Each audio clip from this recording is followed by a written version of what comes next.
Three,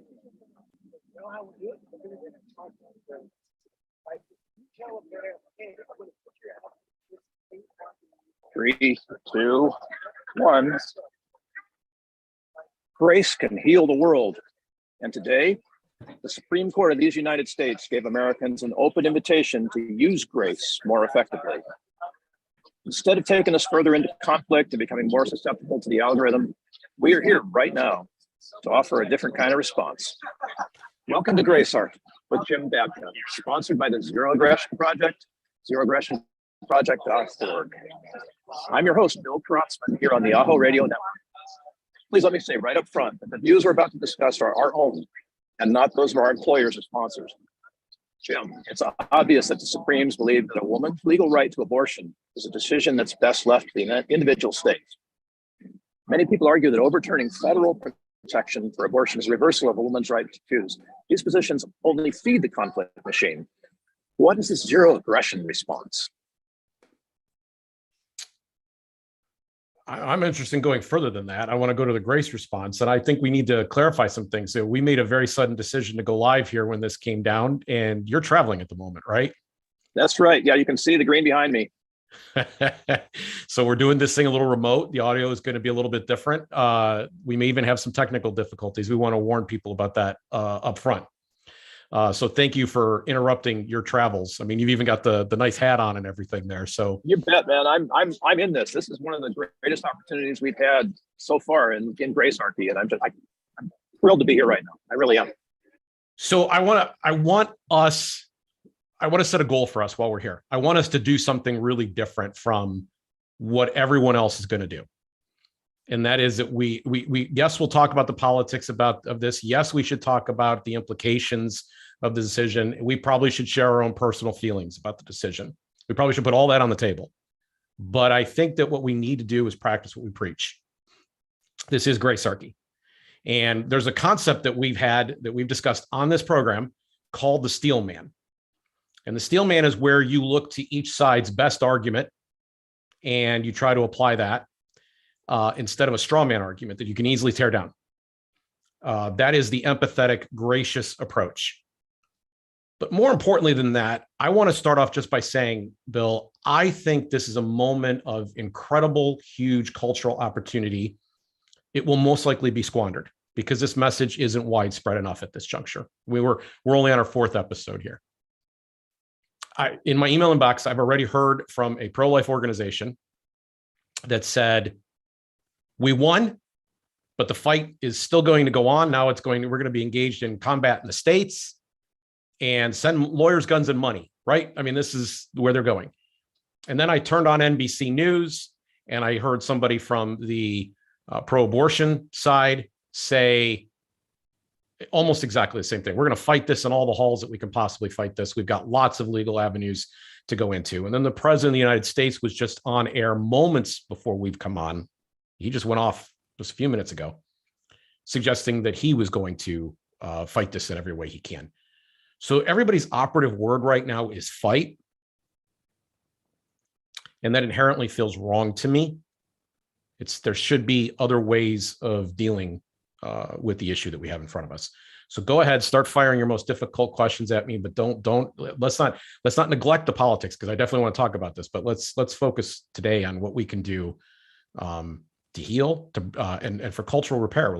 Where are the opportunities in this? Nothing surprising about the politics. I'm completely good with that. Not that I like it, but I get it. I understand where the various sides are on this.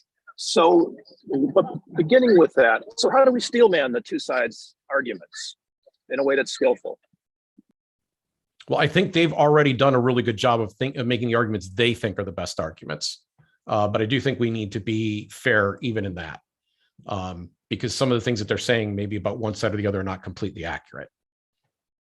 The president of the United States has suggested, based on one, this is over 200 pages long. Haven't read it yet. We're going on air. Had other plans. I have a job, was doing those things this morning, right? Rush out to come here, just barely beginning to digest this news along with everyone else.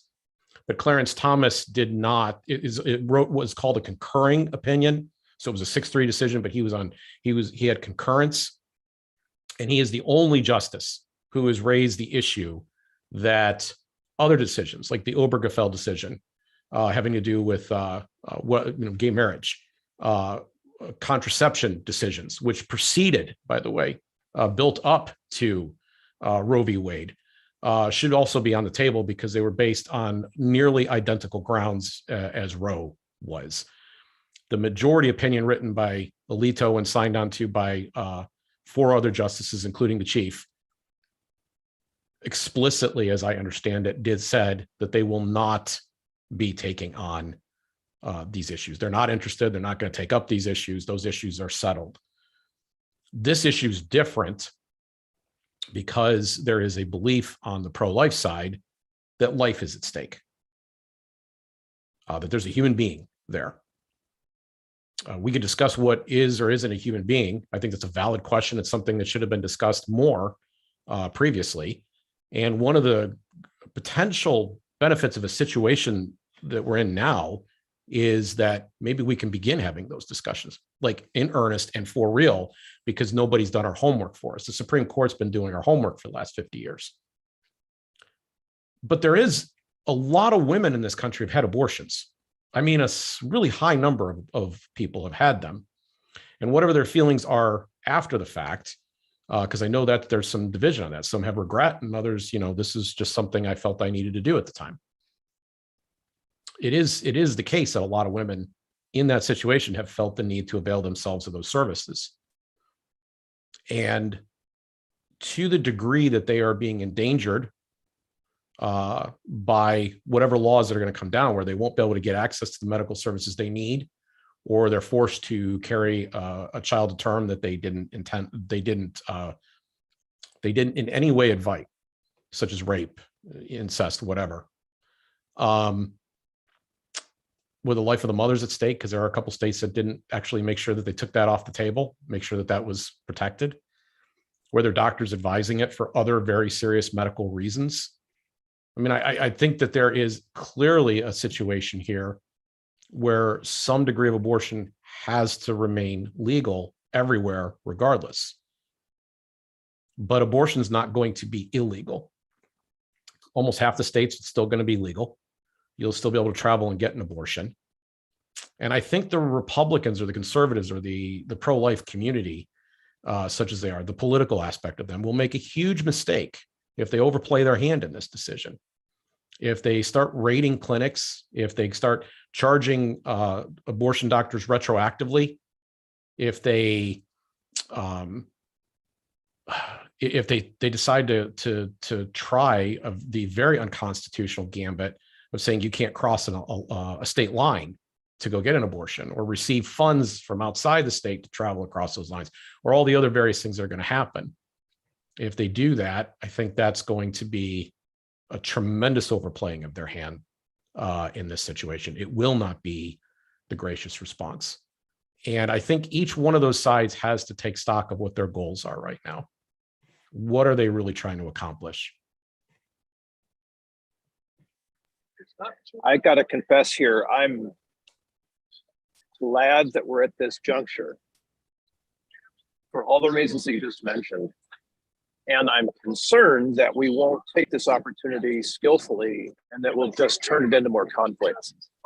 As you say, we've only been on the air 3 times, now 4. And this idea of grace, while it isn't new, it's definitely new in our era. And being able to come to the table and say, yes, pro-life, you have a valid position. Yes, pro-choice, you have a valid position. How do we sort of negotiate the grace into that instead of turning it into another battle, which is the way that we've been doing things? Do you have any insight on that, Jim? I'm going to be a little better on the life side because I was raised in a conservative Christian family, and this issue has been something I've had an understanding or opinion on, going all the way back to junior high.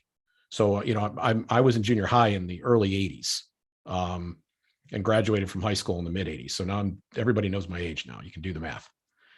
And I was at that time, with the Christian and conservative background, was very steeped and versed in the arguments there. And one of the things I became aware of over the years was that there were people who were on the front lines already providing crisis pregnancy services. These included counseling, diapers, formula, assistance of various kinds. I also became aware Adoption, that, of course, right? yeah, I was just about to say that adoption also becomes a big thing. There is actually a tremendous shortage of you have a market, a large number of parents, and this includes in my own family. My nephew is gay, and he and his husband would like to adopt, and it's a very torturous multi-year process to go through. And something could happen very suddenly in the midst of all of this, but it's in general it's an expensive, very involved process, and you would like to see more children available to these families that are really craving the ability to parent, and there's a possibility that may be one of the good side effects in this whole situation. But back to the Grace, meeting people where they're at and trying to find ways to help them. And I will tell you one more thing on the adoption thing, because I think this is actually kind of really bad, is that in most states, a woman isn't able to get, she can't sell her baby, right? They have laws that basically limit the amount of money that can be given to her for basically giving up 9 months of her life, right? And if there's medical problems, there's even a limit as to how much the future family can cover those medical concerns, right? It's a really difficult, stressful, tricky area of law that really, if we really need to pay much better attention to and do something that allows people to make more voluntary free choices amongst each other. But I want to just extol that this crisis pregnancy thing, I think if the pro-life community goes, okay, well, good, we won, it's over, they got exactly the wrong lesson out of this, that it's those efforts right there that need to be, turned up to 11, as they said in Spinal Tap, right? You really, really need to double down on that gracious act. What would you say to the pro-choice community, especially as you brought up, it's hard to have an adoption and be paid for it, but there's the surrogacy side of this too, where surrogates are paid enormous sums of money to be able to carry a child to term, which wouldn't have been possible within the family, regardless of the family's position on pro-choice or pro-life. So I would say not all forms of regulation are necessarily bans. There's a lot of things that can take place in between, and not all of them should necessarily be resisted. One of the things that I think people have said, and I think unfairly, is that people who are pro-choice want more abortions to occur. But people on that side have repeatedly tried to make clear that they believe abortion, while it should be legal and available, should probably be also rare. Bill Clinton famously said safe, legal, and rare. And if that really is your heart, like if you are trying to make sure that women who are in a really bad situation have access to the needs that they have at that moment, then make sure that still happens. I want to make an analogy or a comparison here. There's a thing in law called the Logan Act. It's existed for, I don't know, let's say 100 years, at least, more likely. And the Logan Act says that if a government, your government is the only government, their position is the only position that can exist in foreign policy. So if you decide, for example, to go take up arms for another country, now you can do it for Ukraine right now because that's legal, but can you go take up arms for Russia? If you should have the ability to make decisions for yourself, who you are going to assist and support. And I think if you are wanting to make sure that women have those choices, this is in some states, this is going to mean travel. This is going to mean making sure that there are opportunities to get those women across the state lines to the places that they need the medical help. And I think obviously they're not going to give up on the legal strategy, but to the degree that they can facilitate or assist in that process, they will also be achieving their goals of making sure that abortion is available to the women who do need it. And they're going to do that through voluntarily organizing. So I'm, at the end of the day, almost always, the thing that you're going to find me saying is that we should organize voluntarily. You should do what you believe should be done. I should do what I believe done. And then you put your money where your mouth is. You put your time where your commitments are. You show your values in action rather but than not to fight, to grace. I'm going to use it as a verb. To put your values into action as grace. Yes. Which means you accept my values and you allow my actions.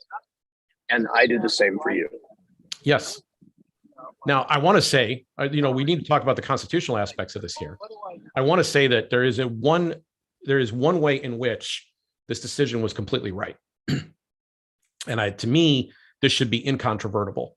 And I realize, you sit down, you do a broadcast like this, inevitably you're going to offend somebody. So this is probably the moment where that starts to happen. If I haven't done it already, this is probably the moment where it starts to happen.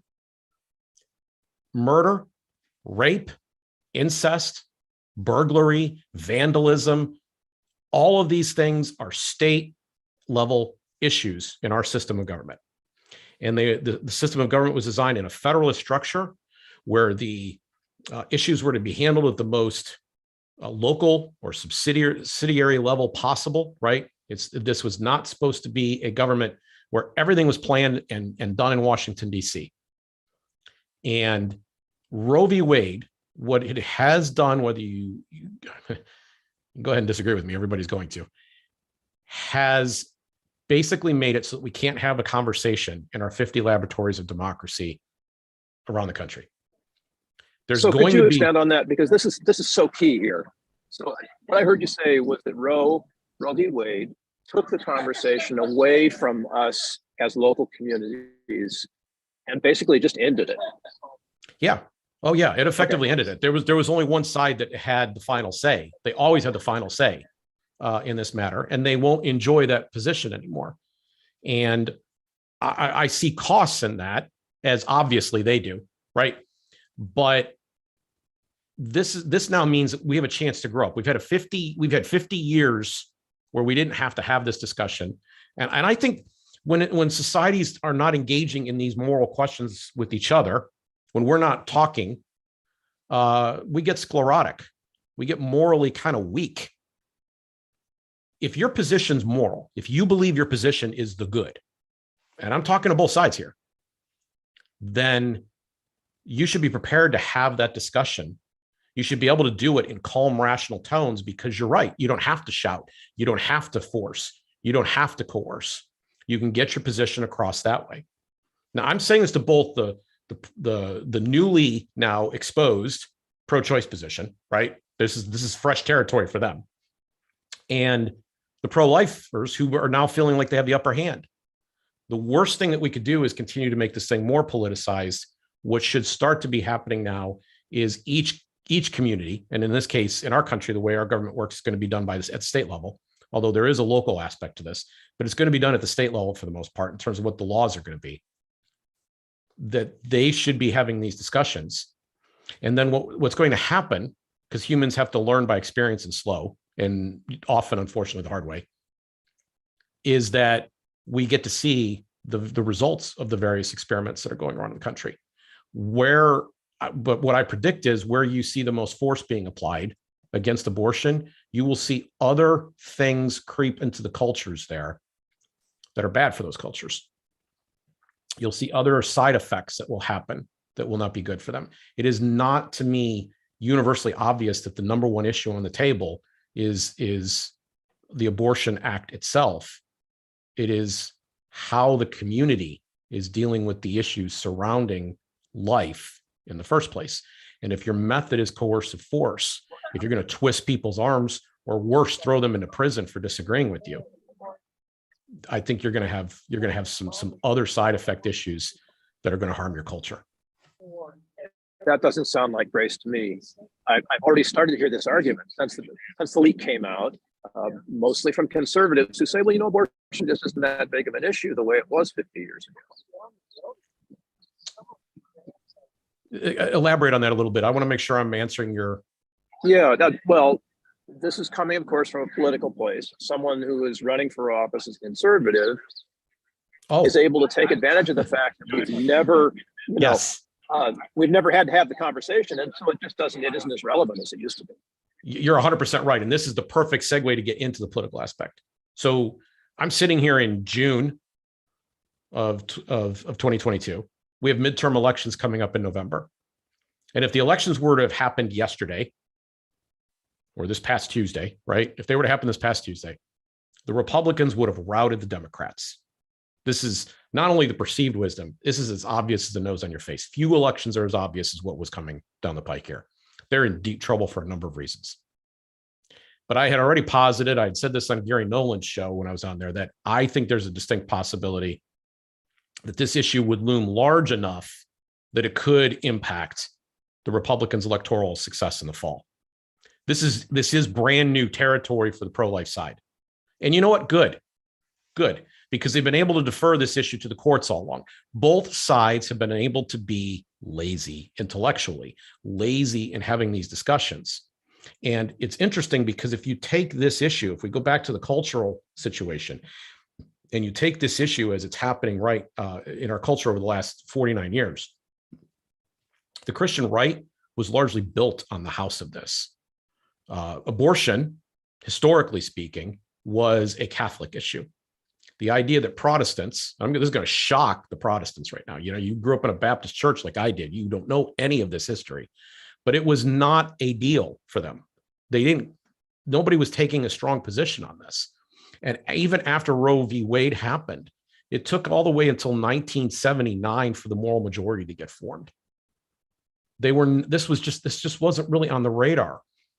It starts to become an issue with guys like Francis Schaeffer and his documentary series. And the people who are in the evangelical right know who I'm talking about here. This was new. This was innovative. This was not on the radar screen.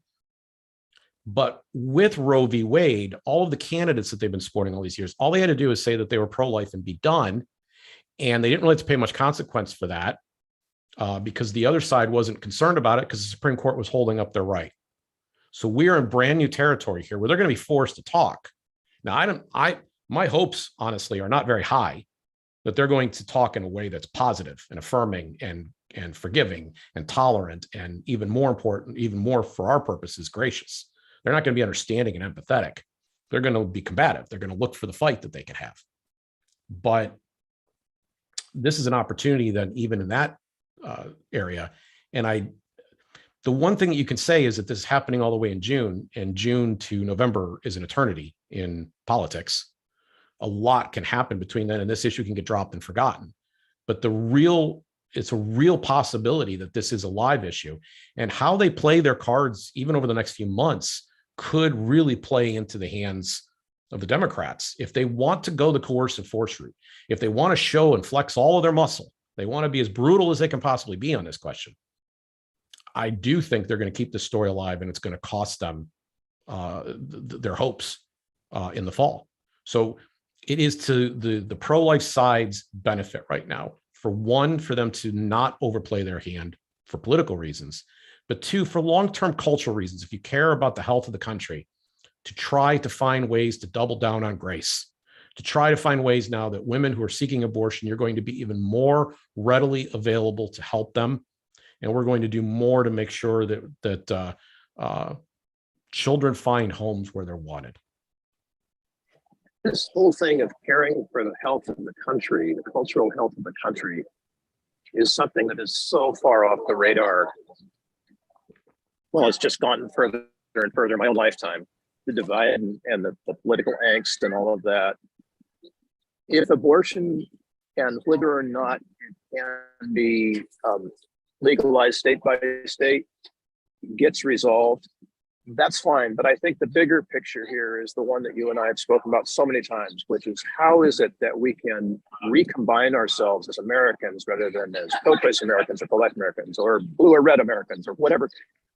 What is the pathway that you can envision? And let's look into the crystal ball here, Jim.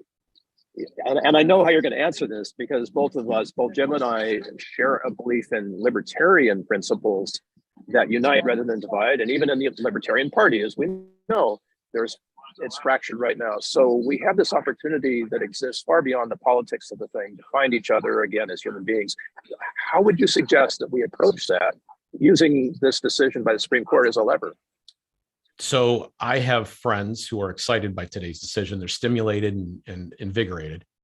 I have friends who are angry. They're probably mad as hell at the moment. And I would imagine that even some of both camps may have even tuned into this episode or will watch when it's no longer live. And I want to keep those friendships and I want to keep those conversations. Now, I've been president of Downsize DC, and we launched our first action item in July of 2004. And in running that organization, which was my full-time job up until the end of 2018, I had steadfastly, Perry Willis and I, my partner on that venture, had steadfastly avoided talking about abortion. And today, over at the Zero Aggression Project, we sent out an email and said, and put it on our Facebook page saying, we're going live and Jim's going to discuss this issue, knowing full well that this is this is a company channel, so to speak, right? I mean, we're letting everybody know that we're taking a position here today. And I don't want to speak for Perry in any way, shape, or form. I'm not speaking for anybody but me here, just to be once again, 100% clear. I am not my organization. There's other people that participate in that, and we have to represent them accordingly. But for me personally, you start now by having a conversation. What are your goals and what do you want? Now, you're going to hear a lot of people talking about polls over the next few days. And it's the polls, if you dig down beneath the surface of them, are pretty interesting. So I'm watching NBC News, which was taking pretty much the position that this was a deep tragedy and a deep wrong that occurred today. And they were reporting the polls saying that, more than 2/3 of Americans want abortion legal. But if you dig down beneath the fine print, you find out, two things going in opposite directions. That only about 1/3 of the country believes that abortion should be completely illegal, without exception, or very close to that position. Like maybe they'll allow life of the child, right? That position is less than 1/3 of the country. Likewise, abortion being legal in all cases at all times up to the day before the birth. That position also only enjoys about 1/3 of the population. So the truth of the matter is that no matter how you slice it, the decision that's going to work is somewhere in the middle where there is 60-some% of the people reside. And you say, Jim, how are you doing your math? Well, there's only 1/3 one way and 1/3 the other. So you try to find that space where you can swing 60% of them. Like they're going to at least they're going to want that direction. And to me, that means that we do have to have a conversation, and it needs to be civil and peaceful about when life begins. We have to have that discussion. And we have to have discussion about how we're going to assist women in difficult circumstances. We have to have that discussion. And it's going to need to be more than talk, because talk is cheap. We're going to have to start to back that up by action. So you can be all mad and you can post to Facebook and you can I imagine that people are going to have a little thing around their face on their Facebook profiles saying where they're standing right now, signaling their virtue to their respective camps. But that doesn't do anything. That does nothing. That's useless. What would be much better is if we agreed to civilly keep our friendships and find ways to talk to each other and find ways to assist and provide consensus. So, you're probably detecting from my talk that I'm basically pro-life. However, I tend to believe that the government's a really dangerous institution. And the idea that we would start imprisoning doctors, or we would restrict women's travel, or any other crazy things that might be thought of by some of the radical anti-abortion activists, I think we need to stay away from that stuff. I think we have to find a civil, moderate tone that allows us to make abortion rare. I didn't say non-existent, I said rare. I think that's where we have to go, but it has to be done through voluntary means of talking and actual practical assistance. And those conversations need to start, and they're going to be difficult on the politicians, but it's tough. That's their job. But the rest of us need to do it too. Would you suggest that doing that within existing organizations is a good thing, like within your church or within your business colleagues or Yeah, in a you know, friendship it's funny, circle? you know, we talk about steel manning.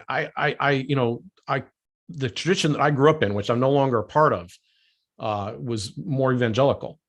And, you know, clearly that was the pro-life side, right? There are more liberal denominations as well. And here's what I would like to see actually happening in those places. I would like to see them finding ways to invite people who do not share their opinion in and treating them with respect and hearing them, literally listening to what their concerns are. And I would also say that, you know, there's this concept Nassim Taleb talks about called skin in the game. That if somebody's not actually kind of marching on to you know, backing their actions, backing it with action, I should say, if they're not doing that, you know, your opinion's a little bit weak. Like if it's just going to be that little thing on your Facebook profile, then sorry, you know, there's no conversation there. That doesn't change anything. It's not good. Like we have these opportunities where we steel man each other's approach, or even better, we invite somebody who disagrees with us. And here's a strange thing. We wait, you ready? We listen. We just listen, right? And then maybe when we're done listening, we ask questions, right? Rather than accuse and attack. And so that's where I would like to see this go. And I feel like there's a cultural opportunity here to have that discussion. And I think that would be just so good if we could do it, and our society could be stronger. Because what's happened, and Bill, I want to say one more thing. I want to make sure, because I don't know where to fit this in, and I want to make sure we get this out during the course of this episode. The fact that, I kind of implied this earlier, but I didn't say it. The fact that we have not had to talk about this issue has made us weak. And it was this issue that was used to organize the beginnings of the Christian right. And it's from that time that things are a lot of our politics phrase, and much of what happens up through 2008 with the financial crisis exists the way it existed. Like that whole era was in large part dominated by this one Supreme Court decision, which ran way ahead of where the Democratic polis was, and basically said, don't worry, we're going to take this off and you don't have to have this conversation anymore. Now we're going to be forced to. And I hope in the midst of it, we find respect for one another. I share your hope. And I'm a casualty of that very era. I left the Republican Party over this particular issue. And it was just so dogmatic. It wasn't a conversation that you could have with anybody in the Republican Party. So I wasn't feeling heard. And everybody's positions on this have been battle hardened, by the way. And it's just, they really have. Yeah, it's going to be hard to break through. It is. But until you have within your own family, perhaps your micro family or your larger extended family, unless you have experienced what happens with a miscarriage, it doesn't really come home to you in a visceral way. Many people don't know this, but my third child was a miscarriage. Mm-hmm. And that changes you. I can't explain how it does, mm-hmm. But in one aspect, because I'd already made my own choice by that time to be pro-choice, but in one sense, the loss of that life, Jim, is something that I still grieve. Mm-hmm. And you can't make a conscious choice on this until it comes home in your heart. And I think what we're advocating here is for the grace to allow that. You know, I certainly whether or not you've experienced it.